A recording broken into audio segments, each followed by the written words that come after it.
Brother, asa man ang kwarta ni? Ha? Gilagta na po nimo? Oo, ani sulod. Usay kwarta. Wala kailain pa sa ilan kung mawala din ha ako nagyud. Kisa pa madalay pasanginan nga kita namang duha dire. Oh, kita na bitong duha dire. O yan, naka-ebidensya na ako nagkuha. Ebidensya. Wala. Wala man di kay ebidensya. Sunod ha, di ka magpasumangil kuha ka ebidensya. Aw, sunod.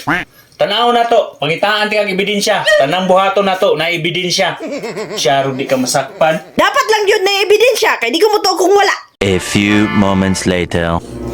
Der, pukaw ako sa iyo ugma ha. Kay nakoy lakaw, importante kayo. Okay, eksakto alas 6. Pukawon ti ka. A few moments later.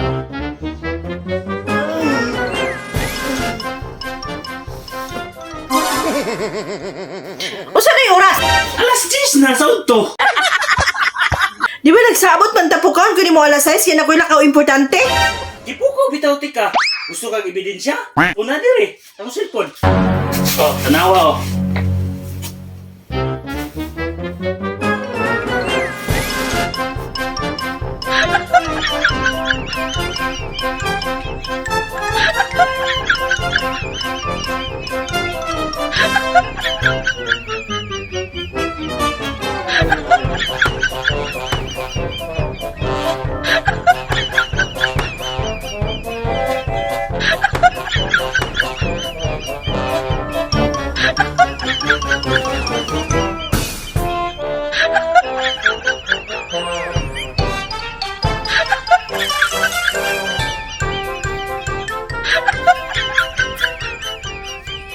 Oh, kita kayo no.